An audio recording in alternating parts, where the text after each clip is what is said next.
here today, obviously, to support the fallen officer, sign the SOL initiative to support our law enforcement and the law initiative, Legal Arizona Worker. We're also here to tell the city that we're fed up with an operation order that actually benefits the criminals. We're absolutely fed up with Operation 1.4.3. The crime stats prove it. For example, over 83% of arrest warrants for murder, that's violent crimes, folks, 83% of the arrest warrants standing right now are for illegal aliens. 83%. In Arizona, illegal aliens make up 40% of the prison population. 40% of the prison population that you and I pay for. We pay for the public jails. You and I are paying for the crime that illegal aliens bring to this great state of ours.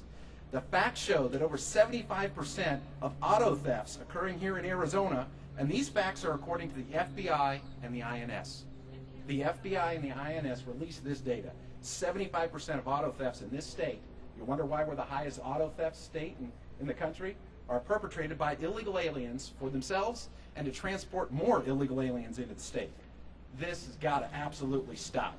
Operation Order 1.4.3 actually says to the police officers, the ones we just commended, that when you come across an illegal alien in the normal course of your duty, basically do nothing. If you think they've done a crime and you book them, and it's anything beyond a misdemeanor, then maybe they'll be reported to ICE. That's absolutely wrong. In addition to that, this order gets really fun because the mayor stands up and says it's a federal issue and our police officers are dying in the street. Well, you take a look at this order. If the mayor's serious about being accountable, then he'll abolish this order. And he won't hide behind the police chief and say, oh, it's the police chief. It's not. The city council can change this today if they wanted to, but I doubt they will. And I encourage you, when we're finished here, to take a slip and speak to the city council. Please give your slips to Stacey O'Connell or myself. The last thing on this here, which will just blow your mind, folks, is the city police are actually encouraged, if they come across an illegal alien, don't arrest them, don't detain them, don't ID them, but if you think they're an illegal alien, this order actually encourages them, that is the police officer, to refer the potential illegal alien to Chicanos por la Causa. That's Chicanos for the Cause. And you may wonder what that organization does. Well, they help illegals get business loans. They help illegals with emergency financing to pay for their mortgage and their rent and their utilities. And oh, by the way, they set up scholarships. Scholarships for, guess what? Things like Corazon de Aztlan. Now, what is that? That's the heart of Aztlan. And guess what that scholarship's all about?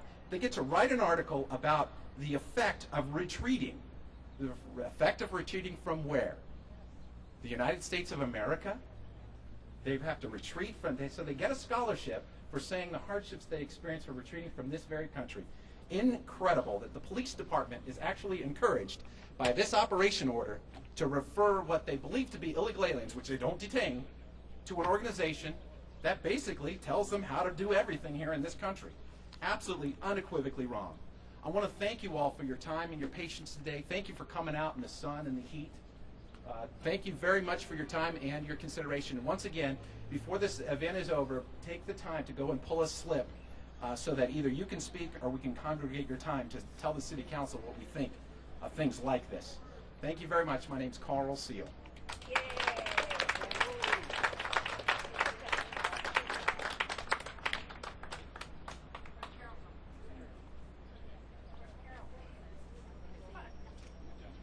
Sorry for the delay.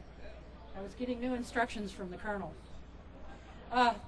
Thank you, Carl Seal. And Stacey O'Connell, will you hold up your hand, because this is the gentleman that we want you to hand those slips to when you sign up to speak, okay, if you can. And I want to remind everybody, if you have not signed the petitions for SOL and Law, they're off over here to my left. We need to get as many citizens to sign that as we can so we can support our police department. The next speaker that I would like to introduce to you is Carmen Mercer. She is a legal immigrant with legal immigrant parents from Germany. She is a mother of two. She managed to find time to achieve the American dream of ownership of a restaurant, the OK Cafe in Tombstone, Arizona. When Carmen saw the devastation of our land in the southern border by illegal aliens breaking into her country, our country, and when she learned that illegals were breaking every immigration law that she and her parents had to follow, she was furious. She joined forces with Chris Simcox, and they became the founders of the Minuteman Civil Defense Corps. Please welcome Vice President of the MCDC, Chairman Carmen Mercer.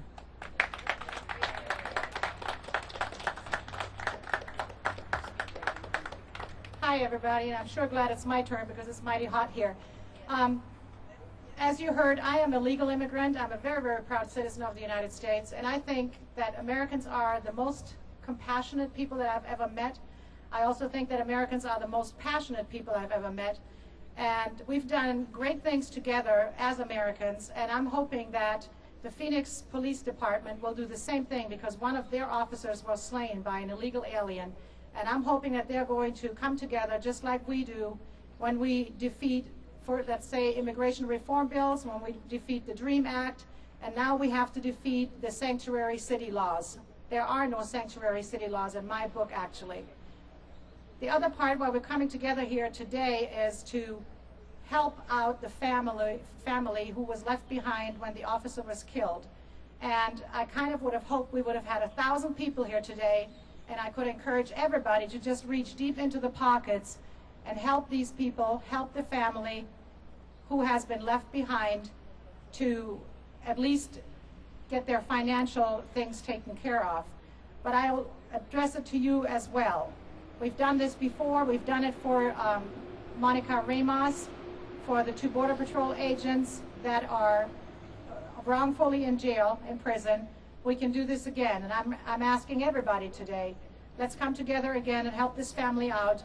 And like Carl said, we can donate money to the Arizona Federal Credit Union account, and I guess he has the number that it would go into. So together as Americans, again, let's do it. And let's defeat the sanctuary bill. Let's sign these petitions. I've brought some of them with me that I've had from my restaurant in Tombstone. Thank you very much.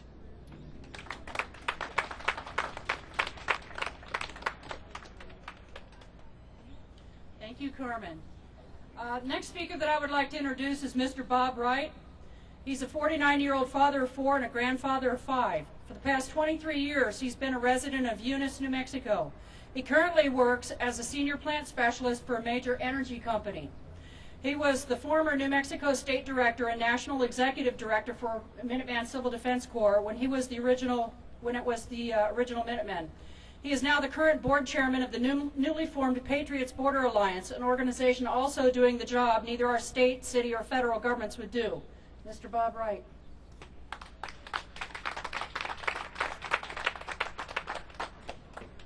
Thank you all, and thank you all for being here.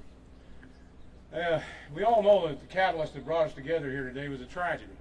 Tragic death of a brave and honorable man. In any type of tragic death, the psychologist will tell you that there's an evolution that takes place in the emotions of the people who are going to deal with that tragedy. There's shock, there's denial, there's mourning, and then there's healing. But that's for a family. But for those of us out here, those of you here in the city of Phoenix, there's another step. The emotion that you need to feel, the emotion that you need to exhibit is a righteous emotion. It is a correct emotion, and it is the only emotion that is going to lead to the healing that this city has to have. And that emotion is righteous rage. Nick Earfleet was obviously an incredibly brave and strong man. The man was able to defeat cancer twice